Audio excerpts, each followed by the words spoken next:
చాయ్ బండి కాడ ముచ్చట్లు, చెట్టు కింద మీటింగులు, పంచాయతీ ఆఫీస్ కాడ అడ్డేసుడు. ఇక తగ్గేదే లేదు పోన్రి ఊర్ల పంటి. ధూమ్ ధామ్ జోరుగున్నది.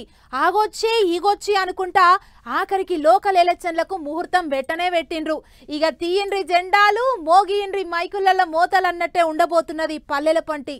మరిగా ఎలక్షన్ల కథ ఏంటిదో చూద్దాం పాన్లి. ఊర్ల పోంటి ఏడేసిన గొంగలి ఆన్యం ఉన్నది.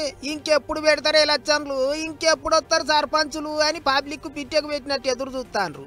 అట్లా ఇక ఇన్నొద్దులకు లోకల్ ఎలక్షన్ల టైం రానే వచ్చింది. తొలుత ఎంపీటీసీ జెడ్పీటీసీ ఎలక్షన్లు, అటు వెనక సర్పంచ్ ఎలక్షన్లకు ముహూర్తం పెట్టిండ్రు. ఇక ఒకటా రెండా 31 జిల్లాలు, అందులో 5749 ఎంపీటీసీలు, 565 జెడ్పీటీసీలు, 12733 గ్రామ పంచాయతీలు, 112,000కి ఎక్కువనే వార్డులు. గిట్ల గట్టిగానే ఉన్నది సమరం. అన్నిటికీ ఒక్కటేసారి ఎలక్షన్లు పెట్టుడంటే తిప్పలైతుంది కాబట్టి మొత్తం 5 మలకలల్లో పెడతాండ్రు. అక్టోబర్ 23, 27 తారీఖులల్లో ఎంపీటీసీ జెడ్పీటీసీ ఎలక్షన్లకు ఓట్లు పడతాయి. నవంబర్ 11న ఫలితాలు చెప్తారట. ఇక అక్టోబర్ 31, నవంబర్ 4, నవంబర్ 8 తారీఖులల్లా 3 సార్లు సర్పంచ్ ఎలక్షన్ల పోలింగ్ పెడుతుండ్రు. ఆ ఓట్లు పడ్డనాడే పొదుమీకంగా ఫలితాలు కూడా చెప్తారట. ఇప్పటికే ఎలక్షన్ల కూడా అమల్లోకి వచ్చింది. అన్ని పార్టీలు జంగుకు తయారైతున్నాయి.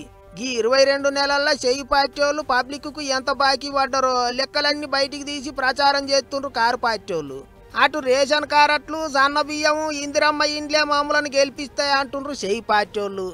ఇంకో దిక్కు కారు పార్టీకి ఇచ్చిండ్రు, చెయ్యి పార్టీకి ఇచ్చిండ్రు. ఈసారి ఛాన్స్ మాకి ఇయ్యండ్రి అని అడుగుతారట పువ్వు పార్టీ వాళ్ళు. ఏమైనా ఈ 2 నెలలు చిన్నగుండదు పోండ్రి కిరికిరి. ఊర్ల పోంటి సమరమే అన్నట్టుంటది వ్యవహారం. చూడాలి మరిగా రాజకీయం ఎట్టెట్లా ఉడుకుతుందో, లీడర్ల ముచ్చట్లు ఎట్టెట్లా వేలుతాయో.